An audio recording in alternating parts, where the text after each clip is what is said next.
Hey everyone, it's Mike Andes, and today you're going to be in the full consulting call with Aaron from Business Bootcamp. If you've been watching the past few weeks on Business Bootcamp, you've seen Aaron and how that he literally had only a couple $1,000s in his bank account with over $300,000 worth of debt.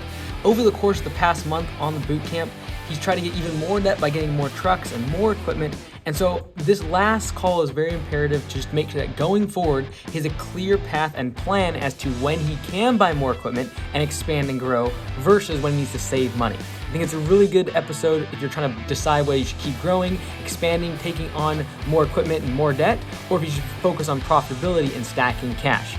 If you want to watch the 4th episode from season 1 that wraps up this whole event, check out the link in the description. Let's roll it. Can you hear me? I can. How's it going, brother? Good, man. How are you doing? Good, good. You still out working? No, I'm just getting home. Very cool. I dropped off some equipment. Yeah. Good stuff. Awesome. Well, I wanted to touch base. Obviously, it's our last weigh-in, so it's been a good 30 days. I've heard a couple good things. I haven't seen all your videos from this week at all, but tell me a little bit about working with Jobber. I know it's a big change, obviously, so maybe it's not fully integrated, but are you moving some of the things into Jobber right now? Yeah, I am. I've integrated QuickBooks. I've added some of my accounts, not all of them yet. I actually ran into some issues this week. One of the guys, one of my drivers called out the night before he's supposed to work and said that he's not working all week. So I ended up having to drive on Monday and Tuesday, which I dedicated those days to implement everything. And then I ended up getting COVID tested. No way. Yeah, I heard a lot of people from the expo actually got COVID. Really? Yeah, I talked to a lady from the expo. She had a booth there, and she said that she was down with COVID, her husband, and then she said a bunch of people at the expo got COVID. So, mercy. And I'm one of them. So, wow. So was it kind of were you kind of just down for a day or two? So no, I still have it. I got some medicine. It's helping. They have a new medicine. But I can't afford to get all my crew sick. So being down one driver, we can only fit 7 guys in one truck. So a few of the guys had to stay home. Since I'm the kind of the backup driver, if someone misses. So okay. Cool. I know that might have thrown a monkey wrench. I know we were going to go over some of the numbers in terms of revenues and things like that for next year. Were you able to put those together, or I know it's been obviously a hectic week. Yeah. So I actually reached out to the media team to ask them if they could send me the video of what you wanted me to go over during our last meeting. I never did get that. So, and it has been kind of a crazy week.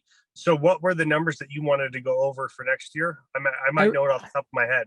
No, you're good. It's really, honestly, it's just a matter, even if we don't go over it together, just so you have them, and that is what the revenue projections are going to be for each month in 2023. That's the first thing. Second thing is what the profit on each of those months are going to be, because there's going to be certain months where, if you're marketing or even just when it's slower that you might potentially be losing.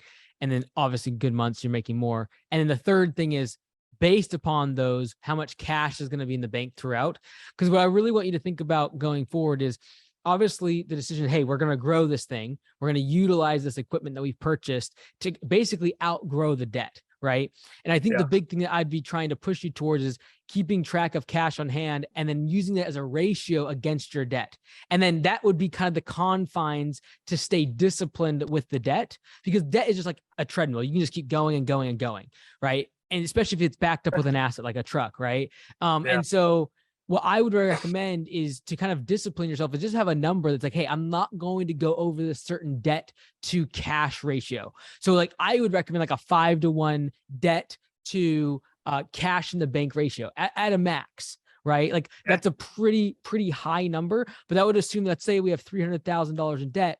We need $60,000 or more in cash in the bank in order for us to get any more debt. Okay? As a reserve, like a safety net.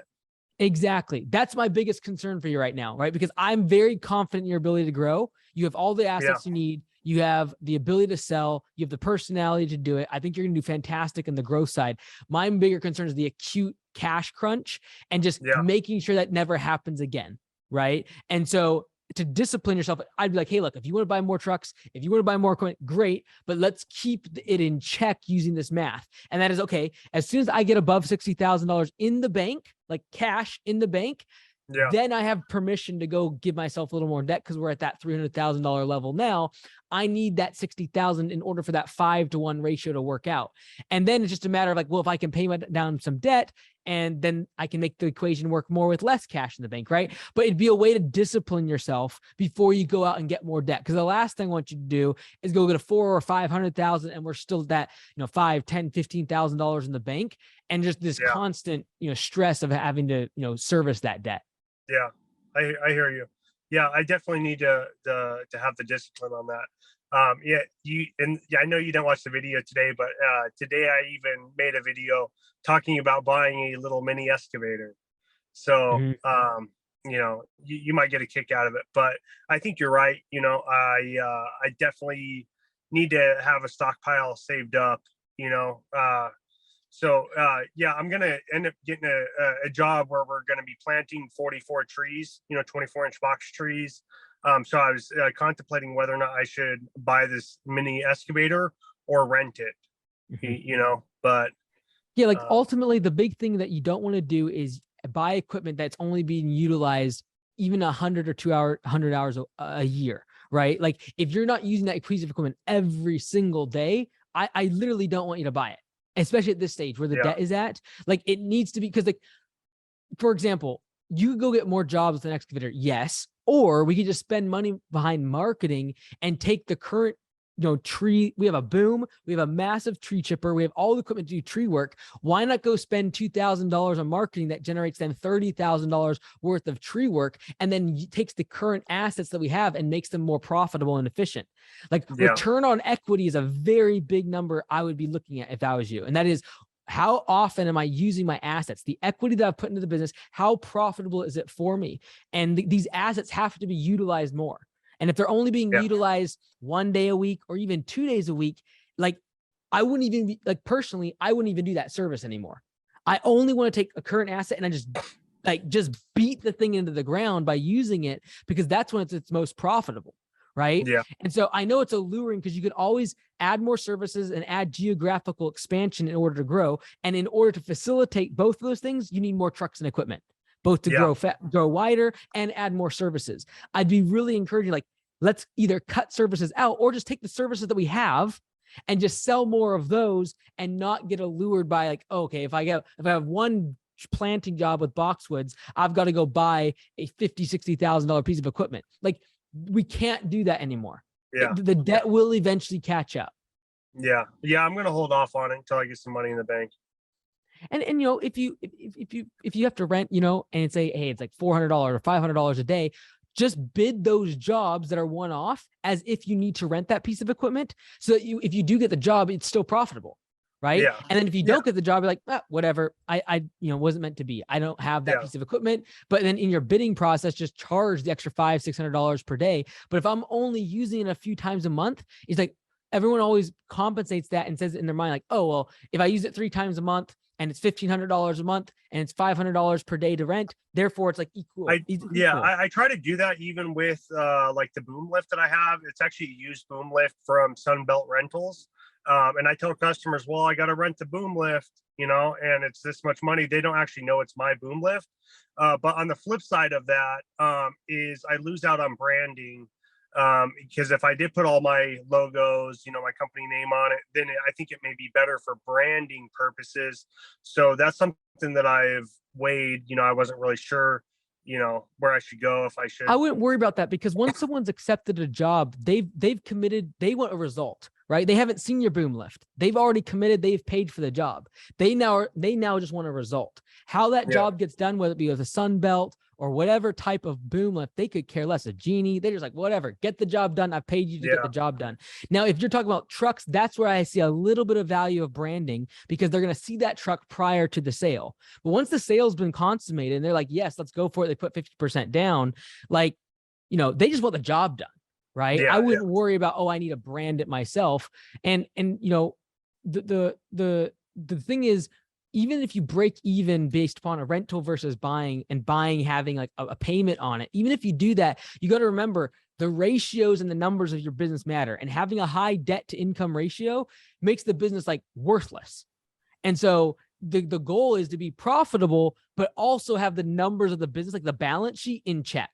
Because if you went to sell your business today, it'd be like, okay, well, let's say the business is worth $500,000, and that's going to be based upon all of our equipment, all of our trucks, all of the assets, all of the contracts, all the rest of it. It's probably more worth like 400,000. But now we've got to take away $300,000 worth of debt, right? So the asset value is relatively low. I see. And so that's something that's very key. And that's why, like, if you can pay down that debt over time or reduce that debt, Yeah. it just increases the value of the actual business, right? Yeah. But no, I think my biggest thing for you is like, hey, you're gonna crush it. You're gonna sell really well. I love you, by the way. Like, your personality is magnetic. You're gonna sell fantastically. I think you're gonna have a good team around you too, honestly, because you're so genuine.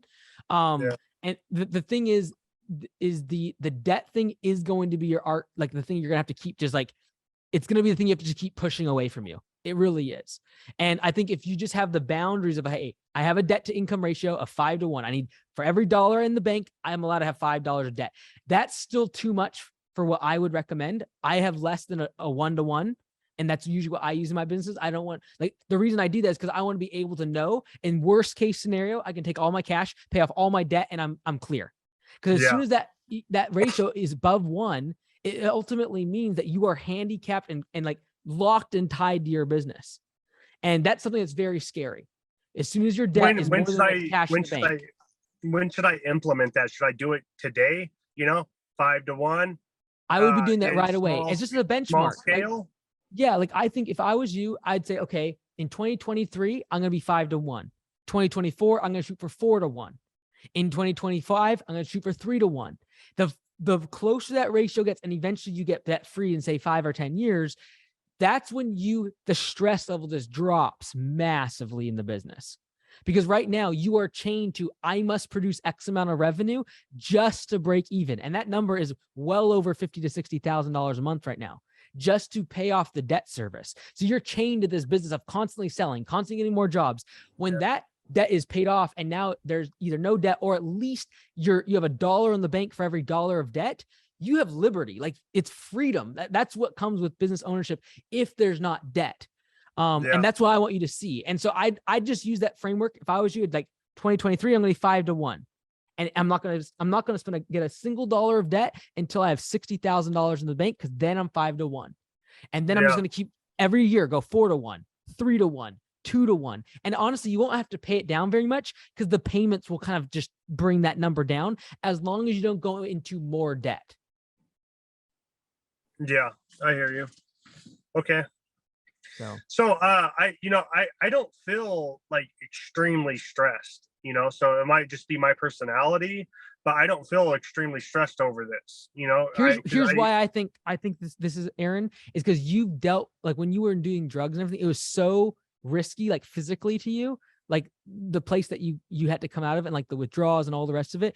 You saw such an extreme of pain and suffering that this doesn't seem very hard to you. And that that is literally like a massive gift, because you'll be able to experience pain as an entrepreneur and get through it no problem. And you still have this positive mindset, like, all the time.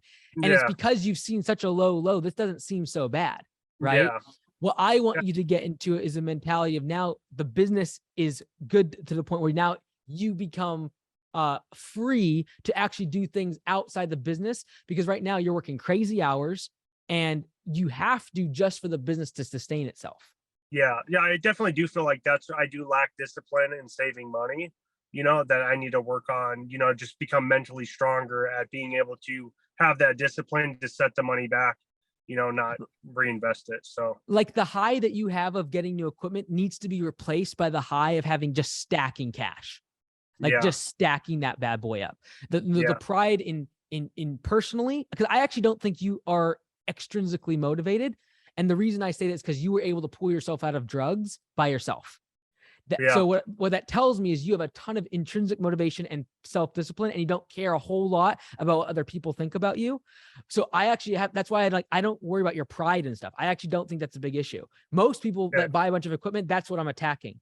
You don't have that problem. You have all the intrinsic motivation inside of you.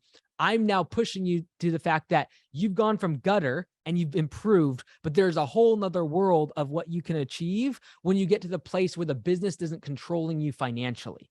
Yeah. Yeah. I'm excited for it, man. I am too, man. Yeah. Well, let's stay in touch. I really have enjoyed it, man. You like I said, I genuinely love you, man. Like you have a good personality. Thank you, Knowing bro. your story and what you've been through is fantastic. I really look forward to seeing what you guys do. I love you too, man. Thanks for your help. All right. Take care, Aaron. Have a good weekend. Later, buddy. Bye. Bye.